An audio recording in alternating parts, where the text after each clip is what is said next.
하나님의 말씀을 들리게 하라.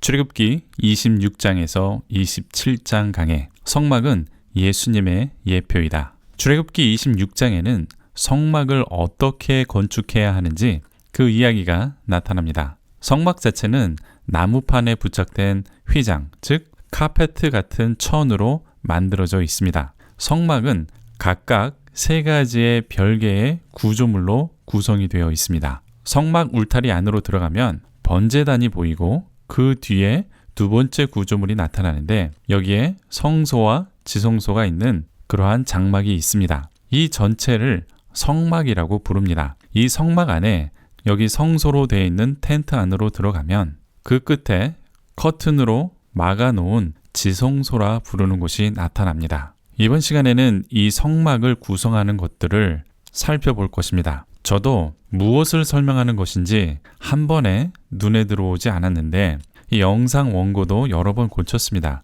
특히 휘장에 대해서 말하는데 구체적으로 어떤 휘장을 말하는지 이해하는데 처음에는 좀 어려움이 있었습니다. 우선 출애굽기 26장 1절에서 6절에는 휘장들에 대한 지침이 처음 나타납니다. 이 휘장은 성소와 지성소가 있는 덮개를 말하는 것입니다. 총 4개의 덮개가 이 성소 위로 덮어지는데 첫 번째 휘장은 가늘게 꼰 배실과 청색, 자색, 홍색 이렇게 수를 놓고 천사도 함께 수를 놓게 되어 있습니다.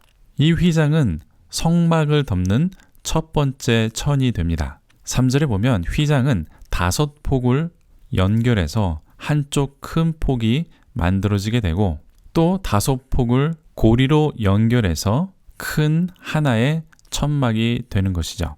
이 두 부분을 50개의 고리로 연결한 구조가 바로 이 덮개 역할을 하는 휘장입니다. 각각의 휘장들은 길이가 약 12.6m이고 넓이는 1.8m입니다. 이렇게 수를 놓는 이유는 이 지붕의 역할을 하는 것이 안쪽에서 보이기 때문입니다. 즉 성소 안에서 수 놓은 것을 볼 수가 있다는 것이죠. 이에 대해 여러 가지 해석이 있는데 대부분의 해석들은 어떻게 해서든지 예수님과 연결하려고 애쓰고 있습니다. 그렇지만 성경적인 근거는 좀 약하다라는 것이 제 결론입니다. 어떤 해석은 청색은 하늘이고 보라색은 왕권이고 홍색은 피이기 때문에 하늘에서 왕이신 예수님께서 피 흘려 돌아가신 것을 상징한다.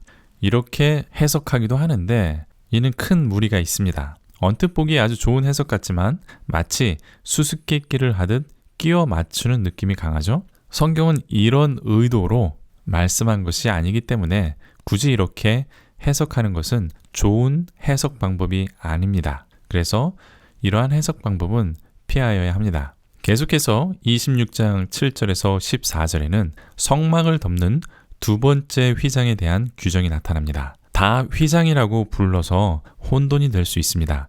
이 두 번째로 덮는 휘장은 염소털로 만들어진 것입니다. 장막은 이렇게 염소털로 만들어진 11개의 휘장으로 이루어져 있습니다. 이것도 50개의 놋쇠고리로 서로 연결이 되어 있습니다. 14절을 보면 붉게 물들인 수양의 가죽 덮개로 또 한 번의 레이어가 들어가게 됩니다.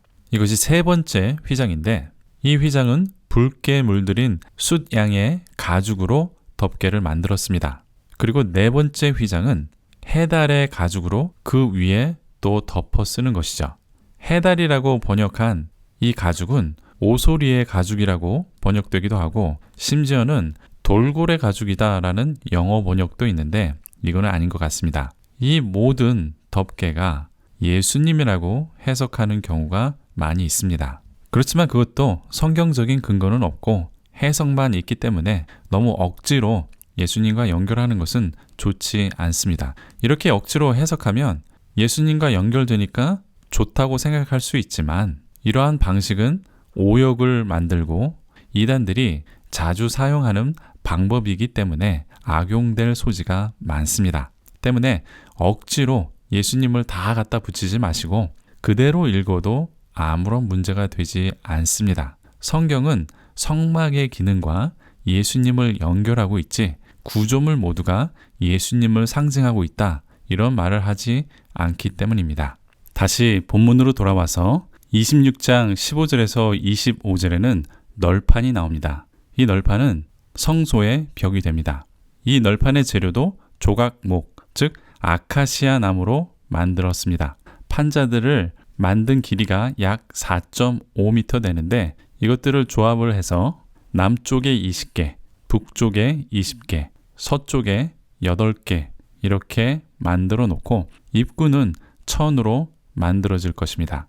이 널판은 모두 금을 덧입혔습니다. 26장 26절에서 39절에는 띠가 나타납니다. 띠라고 하니까 좀 어색한데 가로대라고 번역하면 더 좋을 것 같습니다. 크로스바를 말하는 건데 이 널판을 지탱해주는 가로대를 말하는 것입니다. 이 가로대도 아카시아 나무로 만든 것인데 5세트가 한쪽 벽에 붙게 되는 형태로 만들어져 있습니다. 이 가로대와 널판으로 성소와 지성소의 벽이 만들어지는 것이죠.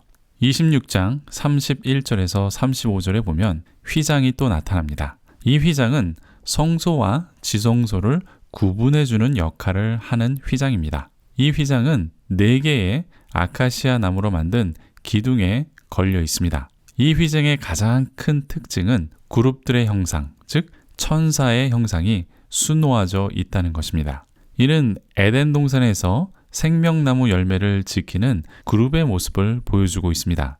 이로써 잃어버린 에덴 동산의 모습을 상기시켜주는 것이죠.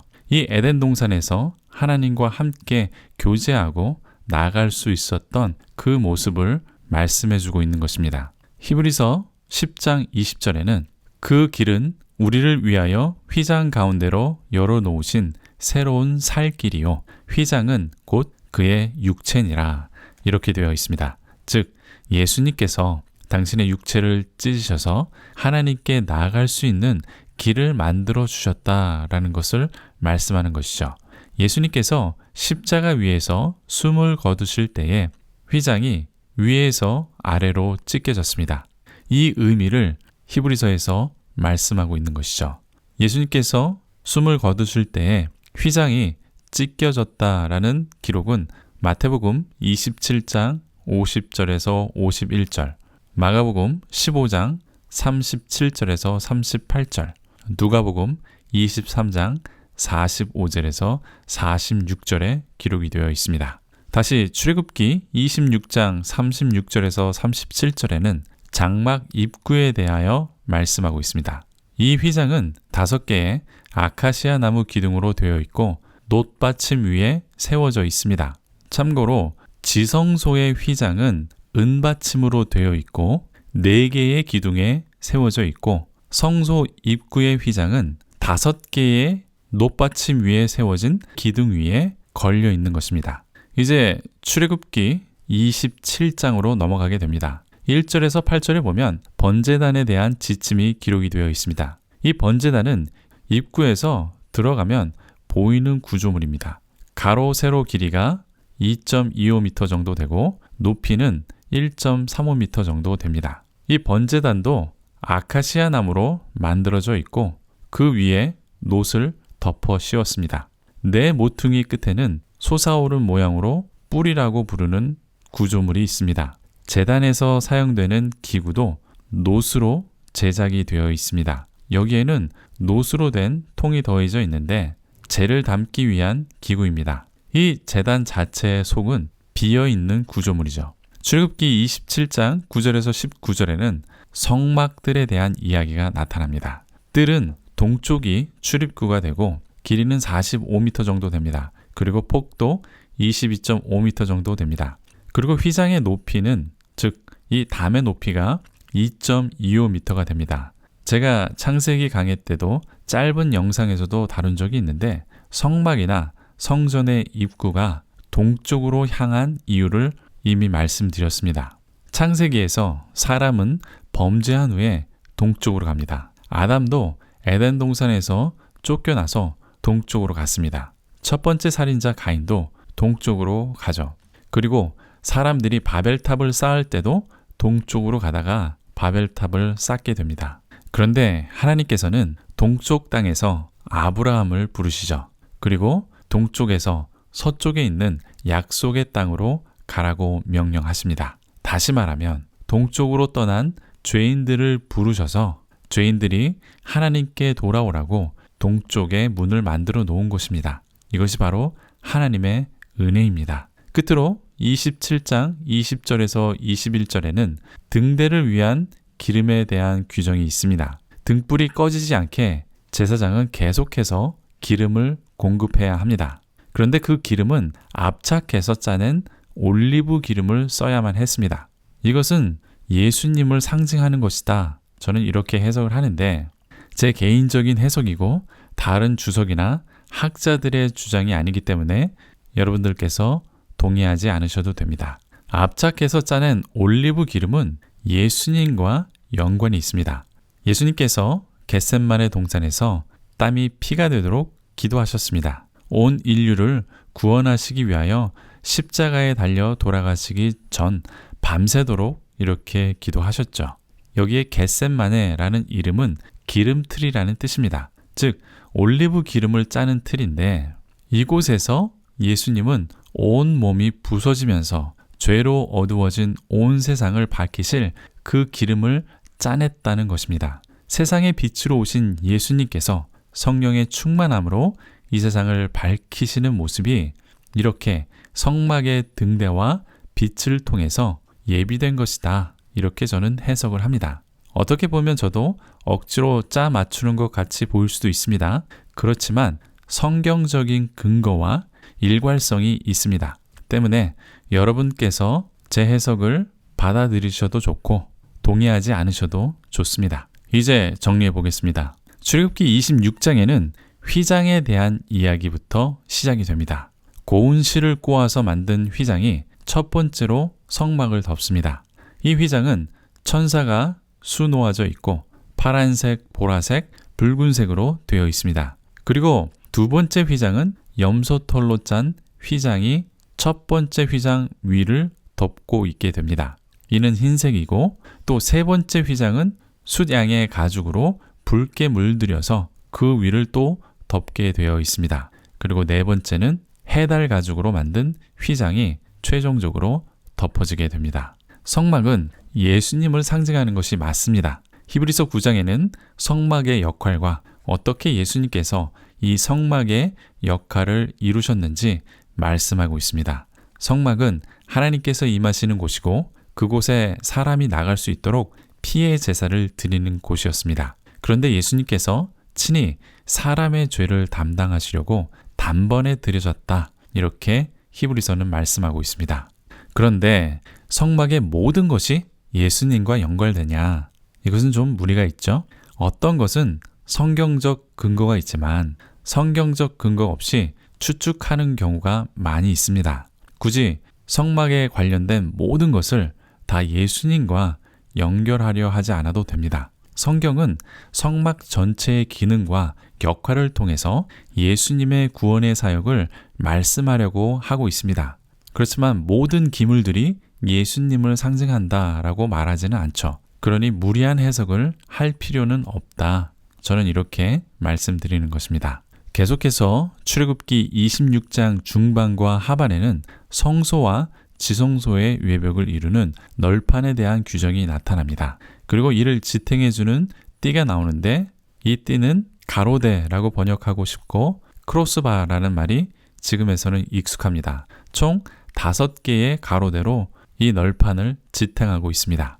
그리고 성소와 지성소를 나누는 휘장에 대한 말씀이 26장 후반에 나타납니다. 여기서는 천사가 수놓아져 있습니다. 예수님께서 십자가에서 돌아가셨을 때 이 휘장이 위에서 아래로 찢겨지고 하나님께 들어갈 수 있는 길을 열어주셨습니다. 이는 예수님의 보혈로 우리가 하나님께 나아갈 수 있게 됐다라는 것을 히브리서 10장 19절에서 20절에서 말씀해주고 있습니다. 출애굽기 27장에는 희생제물을 태우는 번제단에 대한 규격이 나타납니다. 번제단도 예수님의 희생을 나타내는 것이죠.